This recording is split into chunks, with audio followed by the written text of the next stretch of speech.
Hello students, welcome to part 4 of RTP for paper 4 group 1 CA final। देखिए हमने descriptive questions की बात करी थी अदर लॉस की। आज हम बात करेंगे कंपनीज एक्ट की आरटीपी में से जो आए। अच्छे प्रश्न हैं, कुछ एक तो काफी अच्छे हैं। देखिए आप विभूति एक पब्लिक कंपनी है, registered office Rajendra place new Delhi में है। आप 17 Feb 2016 को बने हैं। आपके यहाँ 5 डायरेक्टर हैं, कम से कम 3 चाहिए होते हैं 149 सब सेक्शन 1 में। हर्षित जो एक डायरेक्टर है वो मार्केटिंग को देख रहा है, बट उसकी अंडरस्टैंडिंग बाकी 4 के साथ ठीक नहीं है, ड्विंडलिंग है, डे बाय डे कम होती जा रही है। ये हैं बाकी 4 डायरेक्टर और ये सस्पेक्ट करते हैं कि हर्षित जो है वो इलीगल एक्टिविटीज में इन्वॉल्व है, जिससे कंपनी को भारी नुकसान हो रहा है। ये इसे निकालना चाह रहे हैं अब इसके टेन्योर से पहले, before the expiry of tenure. तो कहता बताइए विद रीजंस किस तरह से निकालेंगे। जहां ये 3 पार्ट पूछे गए हैं, keeping in view of his illegal activities, ये जो 4 डायरेक्टर हैं क्या उसे निकाल सकते हैं बाय बोर्ड रेजोल्यूशन। देखिए हम क्लियरली पढ़ते हैं अंडर सेक्शन 169 में डायरेक्टर को जनरल मीटिंग में सिर्फ मेंबर्स निकाल सकते हैं, वो भी ऑर्डिनरी रेजोल्यूशन चाहिए होता। हाँ एक एक्सेप्शन है, प्रोविजन ये है कि अगर independent director second time appoint हुआ या जिसे रीअपॉइंट कह लीजिए, वो अपॉइंट भी एसआर से होता है और वो निकाला भी एसआर से जाता है। वरना सिंपली कोई भी डायरेक्टर आप ऑर्डिनरी रेजोल्यूशन से निकाल सकते हैं। 2 एक्सेप्शन यहां पे भी हैं। अगर एनसीएलटी ने 242 में डायरेक्टर अपॉइंट किया, आप नहीं निकाल सकते। नंबर 2, अगर 163 में प्रोपोर्शनल रिप्रेजेंटेशन से अगर आपने डायरेक्टर अपॉइंट किए हैं तो 169 के प्रोसीजर से निकाल नहीं सकते। अगला प्रश्न है, क्या हर्षित can be removed only by SR. उसका जवाब मैंने दे दिया, अगर वो इंडिपेंडेंट हो, सेकंड टाइम हो तो एसआर चाहिए, वरना ओआर चाहिए। तीसरा है और एक चीज और ध्यान दीजिए, जब हम 169 पढ़ते हैं उसको रेड विद हम सेक्शन 115 पढ़ते हैं, जहां हम कहते हैं कि एक स्पेशल नोटिस उसको निकालने का मिलना चाहिए, जो कि अंडर सेक्शन 115 में कौन जारी करता है, होल्डर्स ऑफ 1% वोटिंग राइट या 5 लाख की पेड अप कैपिटल मेंबर्स के पास हो कि हम इसे निकालना चाहते हैं या किसी और को अपॉइंट करना चाहते हैं। और इसलिए वो स्पेशल नोटिस का प्रोसीजर भी फॉलो करना होगा। और उसमें फर्दर आपको राइट ये मिलता है एज ए डायरेक्टर जिसको निकाल रहे हैं कि आप ये कहेंगे कि कंपनी की ड्यूटी बन जाती है, उसकी एक कॉपी ऐसे डायरेक्टर को जरूर दी जाए। और ये डायरेक्टर जिसे निकाला जा रहा है, इससे संबंधित वो अपनी एक रिप्रेजेंटेशन इन राइटिंग में कंपनी को देगा और कंपनी को फर्दर ये मेंबर्स को देनी पड़ेगी, राइट। लेकिन किसी कारणवश अगर कंपनी नहीं दे पा रही है तो आपको, जैसे उसके पास समय की कमी है या कोई भी डिफॉल्ट हो गया, तो ऐसे डायरेक्टर को एक बोलने की अपॉर्चुनिटी जरूर दी जाएगी जनरल मीटिंग के अंदर। लेकिन हाँ, उसे बोलने का हक नहीं होगा अगर ट्राइब्यूनल सेटिस्फाइड है कि वो सिर्फ नीडलेस पब्लिसिटी ही लेना चाह रहा है। क्वेश्चन का तीसरा हिस्सा कहता है, निपुण अपॉइंट करना चाहता है दिशांत को, जो एक एम्प्लॉई है, उसे डायरेक्टर, क्योंकि वो उसके काफी क्लोज है, हर्षित को निकालने के बाद। देखिए जब आप किसी डायरेक्टर को निकालते हैं, इसे हम कहते हैं वैकेंसी क्रिएट हो जाना। ये वैकेंसी कौन फिल करेगा? देखिए ये मेंबर्स भी फिल कर सकते हैं जनरल मीटिंग में, या बोर्ड भी। बोर्ड तब करेगा अगर सेक्शन 161 का, अगर आप 161 सब सेक्शन 4 का आप कंप्लायंस करते हैं, जिसके अंदर हम क्या पढ़ के आते होते हैं, हम इसके अंदर पढ़ते हैं कैजुअल वैकेंसी। तो बोर्ड की भी पावर होती है अपॉइंट करना। और जो ये नया आदमी आ जाएगा, ये तब तक रहेगा जब तक प्रीडिसेसर का टेन्योर खत्म ना हो जाए। ये है उसका टेन्योर। और देखिए इंस्टीट्यूट ने सेक्शन 115 का भी जिक्र किया है और ये बताया कि आप बोर्ड रेजोल्यूशन से निकाल नहीं सकते हैं। बाकी सारी वही चीजें जो मैंने आपसे डिस्कस कर दी हैं।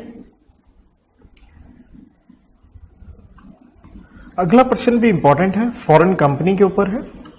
फॉरेन कंपनी जिसके ऊपर हम चैप्टर नंबर 22 सेक्शन 379 से 393A में पढ़ते हैं। कहता है ब्लू स्टार एक अमेरिका में बनी कंपनी है 4 साल पहले, और इसका भारत में कोई प्लेस ऑफ बिजनेस नहीं है।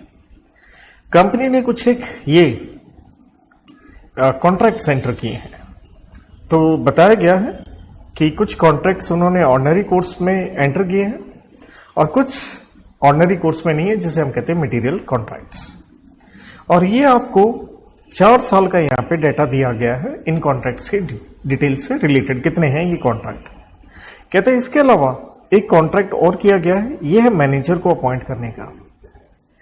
कंपनी भारत में सिक्योरिटीज ऑफर करना चाहती है। देखिए हम बड़ा क्लियरली पढ़ते हैं फॉरेन कंपनी का डेफिनेशन सेक्शन 2 क्लॉज 42 में, वहां हम ये भी कहते हैं आप काम इलेक्ट्रॉनिकली कर सकते हो, जिसके ऊपर हम रूल नंबर 2 में पढ़ के आते हैं कि भारत में अगर आप सिक्योरिटीज इश्यू कर रहे हो तब भी हम आपका प्लेस ऑफ बिजनेस इंडिया मान लेंगे इलेक्ट्रॉनिक वे में।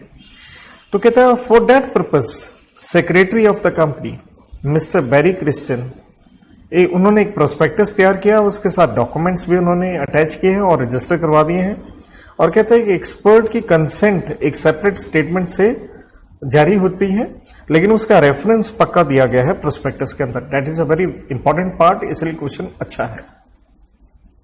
कहता आपने कुछ एप्लीकेशन फॉर्म भी जारी कर दिए हैं प्रोस्पेक्टिव इन्वेस्टर्स को, फॉर्म जारी किए प्रोस्पेक्टस नहीं बिना प्रोस्पेक्टस के, जिनमें से एक फॉर्म आपने अंडरराइटिंग एग्रीमेंट या अंडरराइटर के लिए भी जारी किया है।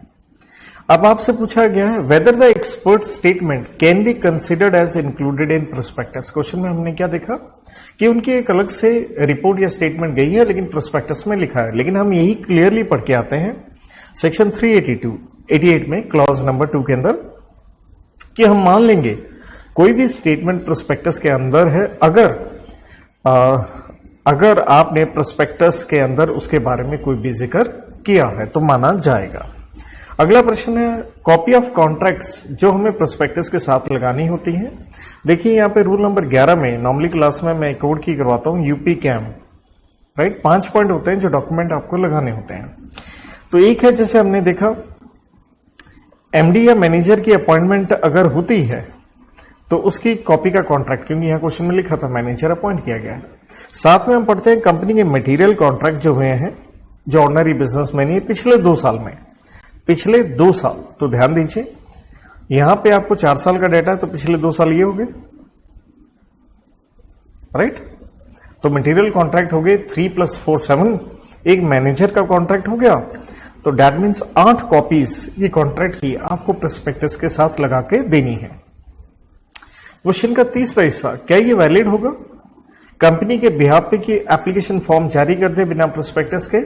नहीं, आप जारी नहीं कर सकते। 387 सब सेक्शन 3 कहता है नहीं कर सकते। सिर्फ एक एक्सेप्शन है अंडरराइटिंग एग्रीमेंट वाली, तो इसलिए हम कहेंगे ये एक वायलेशन है, लेकिन अंडरराइटिंग वाला वैलिड है, वो बिना प्रोस्पेक्टस के हो सकता है। नेक्स्ट प्रश्न ये हमारा chapter number 16 operation and mismanagement पे है। कहता आप हैं शाइन ज्वेलर्स और आप ज्वेलरी के काम में इन्वॉल्व हैं। रिसेंटली गवर्नमेंट ऑफ इंडिया ने कंपलसरी कर दिया है हॉल मार्किंग करना। However the company is playing foul, लेकिन आप हॉल मार्क के बिना ये ज्वेलरी बेच रहे हैं, इसलिए ये एक फ्रॉड, एक तरह से गलत आप करें, पब्लिक इंटरेस्ट में सही नहीं है। इसलिए सेंट्रल गवर्नमेंट ने एक एप्लीकेशन दी है ट्राइब्यूनल को कि इनके अफेयर्स प्रेजुडिशियल हैं, किससे? पब्लिक इंटरेस्ट है। ट्राइब्यूनल ने समन जारी की कंपनी के खिलाफ, लेकिन कोई भी अपीयर नहीं हुआ। कंपनी को एक चांस और दिया गया, लेकिन फिर भी कंपनी के या उसके कोई भी ऑफिसर नहीं आया, एब्सेंट है। ट्राइब्यूनल ने एक ऑर्डर पास कर दिया आपके खिलाफ कि आपकी रेगुलेट की जाए आपके अफेयर्स भविष्य में। तो कहता बताइए इस हिसाब से कौन से सर्कमस्टांसेस हैं जहां सेंट्रल गवर्नमेंट फाइल कर सकती है एप्लीकेशन? 1 प्रश्न। नंबर 2, इससे संबंधित ट्राइब्यूनल की क्या पावर होगी और ट्राइब्यूनल का ऑर्डर करने आने के बाद कंपनी को क्या करना होगा? 3 प्रश्न पूछे गए हैं। देखिए हम 241 सब सेक्शन 2 में क्लियर पढ़ते हैं कि सेंट्रल गवर्नमेंट को अगर लगता है अफेयर्स प्रेजुडिशियल है पब्लिक इंटरेस्ट के लिए, तो आप ट्राइब्यूनल को अप्लाई कर सकते हैं। एंड ट्राइब्यूनल सेक्शन 242 में ऑर्डर दे सकती है जो भी उनको ठीक लगे, जिसमें एक लंबी चौड़ी लिस्ट है। जैसे हमने यहां क्लियरली पढ़ा, उन्होंने ऑर्डर दिया था आपकी अफेयर्स को रेगुलेट, मतलब उसको मैनेज करने का, तो बिल्कुल वो ऑर्डर दे सकते हैं। तीसरी बात, जब ट्राइब्यूनल का ऑर्डर आ जाता है सब सेक्शन 3 सेक्शन नंबर 242, ध्यान दीजिएगा 242 में पावर थी, 242 सब सेक्शन 3 में आपको उसकी सर्टिफाइड कॉपी ट्राइब्यूनल के ऑर्डर की फाइलिंग करनी पड़ती है आरओसी के पास 30 दिन के भीतर। अगला प्रश्न, जैसे मैं और भी अच्छा कहूंगा, आप क्वेश्चन का साइज दे सकते हैं, थोड़ा घबराने वाला है लेकिन एक अच्छी क्लैरिटी के साथ क्वेश्चन डाला गया है कहता आप एक आयुर्वेदा लिमिटेड कंपनी है और आयुर्वेदिक मेडिसिन में इन्वॉल्व है, आपका परचेज डिपार्टमेंट हेड कर रही है जागृति, और इसलिए आप बहुत सारी आयुर्वेदिक मेडिसिन जिसके इंग्रेडिएंट लाइक स्वर्ण भस्मा, रजत भस्मा, इस तरह की चीजें आप खरीदते हैं। जागृति को पावर दी गई है खरीदने की, लेकिन उनके पास पावर दी गई है 1 लाख तक का सामान वो खरीद सकते हैं एक लॉट में, और 10 लाख रुपीज एक कमेटी को पावर दी गई है। कमेटी के अंदर हेड ऑफ परचेज ऑब्वियसली वो जागृति ही है और बाकी कई हेड और भी हैं। जो ये सप्लायर हैं 2 इंग्रेडिएंट जो आप भस्मा नाम से ले रहे हैं, इन्होंने अपना इनवॉइस भेजा क्योंकि आपने सामान खरीदा है और 18 से 20 लाख का इनवॉइस था। जागृति ने उनके साथ नेगोशिएट किया कि भाई साहब मैं आपका सामान खरीद लूंगी प्रोवाइडेड आप अपना इनवॉइस को इन्फ्लेट करें 10% से ज्यादा बिल बढ़ाइए और 10% का मेरे को कमीशन दे दीजिए। ये प्रैक्टिस काफी अरसे से चलती रही 2019 से, तो इसलिए जागृति 10% कमीशन जो ले रही थी, मैनेजमेंट को लगा उनके ऊपर हैवी डाउट कि भाई ये व्यक्ति मोहतरमा ठीक नहीं कर रही है, इसलिए फॉरेंसिक ऑडिट का कहा गया जो कि कैरी आउट होता है और पता चलता है उसमें कि भाई साहब इसने 10% कमीशन खाया और भारी नुकसान हुआ है आज तक कंपनी को, और यहां एक मॉनेटरी अमाउंट कोट किया गया 25 लाख रुपए। टर्नओवर कंपनी का बताया गया है 2020-21 का 50 करोड़ रुपए। तो देखिए ऑब्वियसली आप फ्रॉड करेंगे, फ्रॉड के ऊपर सेक्शन कौन सा लगता है 447 लगता है, जिसको बेसिकली हम 2 कैटेगरी में लेके चलते हैं कि कितने अमाउंट का फ्रॉड है, राइट। तो आपसे ये पूछा गया है क्या पनिशमेंट होगी। सेकंड पार्ट में ये कह दिया गया कि 25 लाख की बजाय अगर उसने फ्रॉड 9 लाख किया हो तो क्या होगा, और अगर पब्लिक इंटरेस्ट इन्वॉल्व है तो क्या होगा। तो देखिए हम ये पढ़ते होते हैं कि भाई साहब कि अगर आप गिल्टी ऑफ फ्रॉड है और अमाउंट है एटलीस्ट 10 लाख का या 1% of turnover which ever is lower, right. तो हम ये पढ़ते हैं कि आपको कम से कम जेल होती 6 महीना, मैक्सिमम हो सकती 10 साल, एंड देखिए फाइन लगता है जो कि कम से कम अमाउंट ऑफ फ्रॉड होगा या फ्रॉड का क्या होगा 3 गुना होगा, एंड है साथ में वर्ड, राइट। अगर पब्लिक इंटरेस्ट होता है तो हम मिनिमम 3 महीना नहीं कहते, हम कहते हैं मिनिमम जो रहेगा वो जेल रहेगी 3 साल। तो यहां आप देखिए 25 लाख का मैडम ने फ्रॉड किया है, 1% ऑफ टर्नओवर 50 करोड़ है, 1% लेते हैं 50 लाख का है।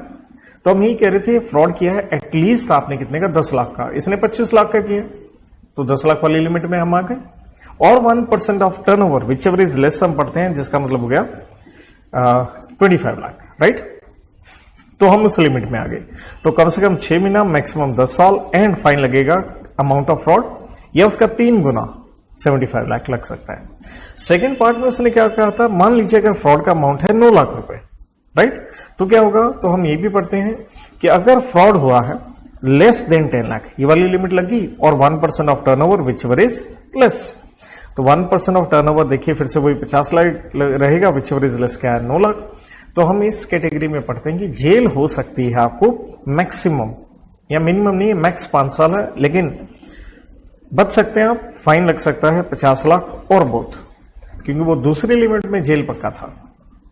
देन पब्लिक इंटरेस्ट पे जैसे हमने कहा 3 साल का रहेगा, लेकिन यहां देखिए कंपनी को हमने पढ़ा, क्वेश्चन में बड़ा क्लियरली पढ़ा, कंपनी को लॉस हुआ है, तो ओनली द कंपनी है सफर लॉस। तो इंस्टीट्यूट का ये कहना है कि इसमें क्या नहीं involve, public interest has not been involve. वैसे देखिए बाय डिफॉल्ट इंटरप्रिटेशन ये भी निकलता है अगर आप हैं ही कौन सी company, public company, because the question is what do mean by public interest, this term is not defined in the companies act, right. तो इसलिए जैसे हम यहां पढ़ रहे थे कि भाई साहब कहीं क्वेश्चन में ऐसा नहीं लिखा कि आम जनता को कोई नुकसान हुआ है, जबकि पब्लिक कंपनी में तो हम कहते हैं एक तरह से पब्लिक इंटरेस्ट होता है, लेकिन हम यही पढ़ रहे हैं कि भारी नुकसान हुआ है कंपनी को, तो इसलिए इंटरप्रिटेशन यही रहा कि यहां पब्लिक इंटरेस्ट नहीं है तो 3 साल वाली आपको जेल नहीं होगी। नेक्स्ट प्रश्न है, कहता आर्टिकल्स में एक धारा क्लॉज 36 आपने डाल रखी है, जहां आपने एक डेट लिख दी कि हर साल हम बोर्ड मीटिंग इसी तारीख को किया करेंगे, इसलिए कोई जरूरत नहीं है नोटिस देने की हर डायरेक्टर को।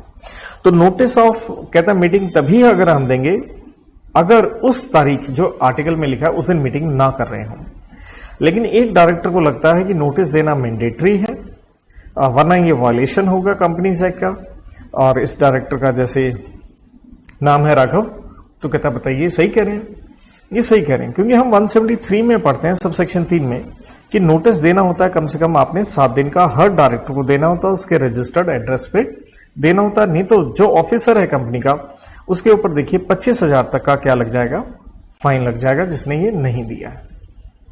7 दिन का नोटिस शॉर्टर भी हो सकता है अगर कोई अर्जेंसी हो, लेकिन उसमें एक इंडिपेंडेंट डायरेक्टर होना चाहिए, ना आए तो हमें उससे क्या करवानी होती है, रेटिफिकेशन भी करवानी होती है। तो इसलिए हम ये कहेंगे ये नोटिस भेजना क्या है, मैंडेटरी है। राघव का कहना क्या है, बिल्कुल ठीक है, ये आप डिफॉल्ट करें, आर्टिकल से आप इस तरह से लिख नहीं सकते हैं। तो ये थे आरटीपी में कंपनीज एक्ट के आए हुए प्रश्न। होप सो आपको थोड़ी यूटिलिटी मिले, and I wish all the best of luck for your exams. God bless.